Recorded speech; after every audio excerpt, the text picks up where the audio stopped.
নূরে কেন প্রশ্ন নাই, কেন দেশ বলো না বিদেশ জায়গায় যাবো না। কিন্তু একটা কথা আপনার প্রশ্ন না, আমি কিন্তু জানতে চাবো, আমার অভাব এই জন্য আপনি ফরিদপুর থেকে আসছেন।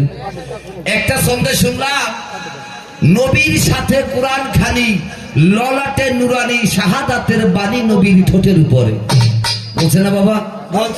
আচ্ছা নবীর সাথে উনি যদি কোরআনটা নিয়েই আসে, যেহেতু নবীর সাথে কোরআন খানি, তাহলে উনি কোরআন নিয়ে আসছে।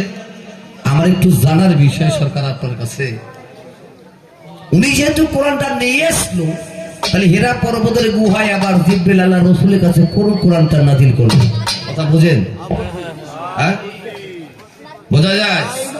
যেহেতু কোরআন শরীফ আল্লাহ রসুল সাথে করে নিয়ে আসলো, আমার কথা না, আমাদের বৃহত্তম ফরিদপুরের অত্যন্ত মহৎ একজন সাধক বাবাজান হালিম চিশতি আল নিজামী, তার লেখা গজল, উনি লিখেছে নবীর সাথে কোরআন খানি ললাটে নুরানি শাহাদাতের বাণী নবীর ঠোঁটের উপরে, বন্ড বেদিনের দল হইয়া যাবি রসার তল, হালিম বলে চল চল একদিন হইবে আসো। একটু দয়া করে বলবেন, উনি তো কোরআনটা নিয়েই আসলো, আপনি মুখেই বলেছেন, তারপরে জিবরাইল আমিন আবার ওনার উপরে যে কোরআন আনলো সেইটা কোন কোরআন? কি বলেন বাবা?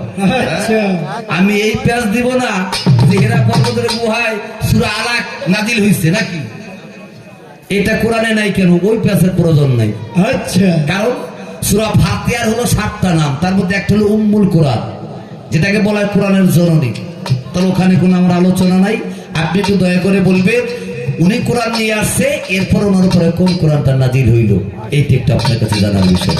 আচ্ছা হ্যাঁ হ্যাঁ, আমার তো বুঝি ভালো, আমার মঞ্চে এত বড় একটা মাস্টার আজকে বসা, আমার ছোট ভাই নাইম সরকার, অত্যন্ত তার প্রতি ভালোবাসা রাখি। এবারে যেহেতু এই দরবারটা হলো চিশতিয়া তরিকার অনুসারী নাকি বাবা, খাজাই খাজে গান কুল্লে খাজে গান সুম্মা আজমিরি ফজদে খাজা মওলানা চিশতি রহমাতুল্লাহ আলাইহি, যিনি মাদার জাতলি, কোন সন্দেহ আছে বাবা?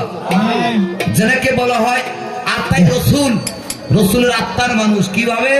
আল্লাহ রসুল, বাবা কথা আপনাদের খারাপ লাগে তাহলে তুমি বলবো না, আল্লাহ রসুল যখন মেরাজে গমন করবেন, যখন মেরাজে উঠবেন, তখন বোরাকটা একটু নড়াচড়া করতেছে, আমার খাজা বাবার লাগাম ধরেছিল, লাগাম তো বুঝেন, একটু চুল কাইতেছে, আদর করতেছে যেন হুজুর পাক বোরাকে উঠতে পারে।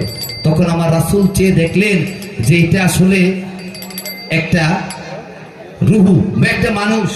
আমার রাসূল বলেছিল তুমি হলো আমার আত্মার বংশ, আত্মাই রাসূল হলো খাজা বাবা নাকি। আর বড় পিসাব সেও কিন্তু ওঠার জন্য পাথর হয়ে নিজের রুহুটা পাথর ধারণ করছে না বাবা। তো সেই জন্য যেহেতু চিশতিয়া তরিকার অনুসারে, আমি ছোট করে আগে একটি খাজা বাবার ছান্দাগি, তারপরে পালা যে দিকে যায়, কি বলে?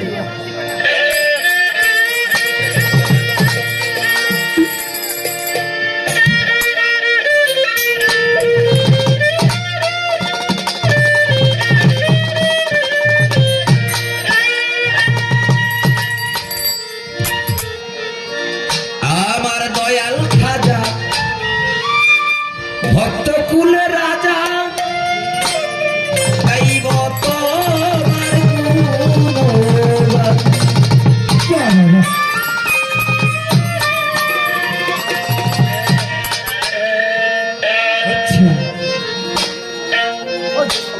ও তাই কাঙ্গালের পুরাও হেরা